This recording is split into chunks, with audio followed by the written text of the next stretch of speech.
നമ്മളിത് ഒരു 4 മണി പലഹാരമാണ് കേട്ടോ ഉണ്ടാക്കാൻ പോണത്.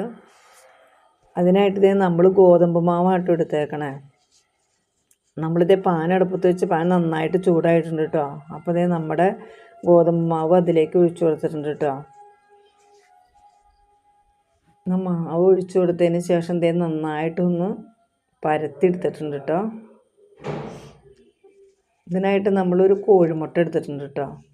കോഴിമുട്ട കുറച്ച് അതിലേക്ക് ഒഴിച്ചു കൊടുക്കാം കേട്ടോ.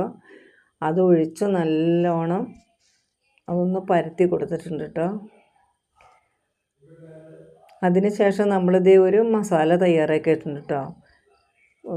ശകലം മുളക് പൊടിയും മഞ്ഞൾപ്പൊടിയും ഗരം മസാലയും ശകലം ഉപ്പും കൂടി കേട്ടോ.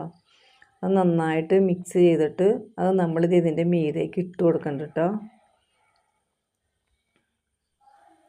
അത് ഇട്ട് കൊടുത്തതിന് ശേഷം നമുക്ക് അതിൻ്റെ മീതേക്ക് ഇത്തിരി വെളിച്ചെണ്ണ ഒഴിച്ചു കൊടുക്കാം കേട്ടോ. ഒരു ശകലം വെളിച്ചെണ്ണ അതിൻ്റെ മീതൊന്ന് തൂവി കൊടുത്താൽ മതി കേട്ടോ. അത് കഴിഞ്ഞിട്ട് അതിൻ്റെ അടി നന്നായിട്ടൊന്ന് മുരിഞ്ഞ് കഴിയുമ്പോൾ അതൊന്ന് മറിച്ചിട്ട് കൊടുക്കാം കേട്ടോ. ഇത് അടിപൊളി ദോശയാണ് കേട്ടോ. നമ്മൾ മുട്ടയൊക്കെ ഇട്ട് മസാലയൊക്കെ ഇട്ടിട്ട് നല്ല ടേസ്റ്റാണ് ഇത് കഴിക്കാനായിട്ട് ചായക്കൊക്കെ. അപ്പോൾ നിങ്ങളെല്ലാവരും ഒന്ന് ഉണ്ടാക്കി നോക്കണം കേട്ടോ. ഇത് നിങ്ങൾക്ക് എല്ലാവർക്കും ഇഷ്ടപ്പെട്ടിട്ടുണ്ടെന്ന് വിചാരിക്കുന്നു. ഇഷ്ടമായെങ്കിൽ എല്ലാവരും ലൈക്ക് ചെയ്യണം കേട്ടോ. നമുക്ക് അടുത്ത വീഡിയോയുമായിട്ട് വീണ്ടും കാണാം. ബൈ.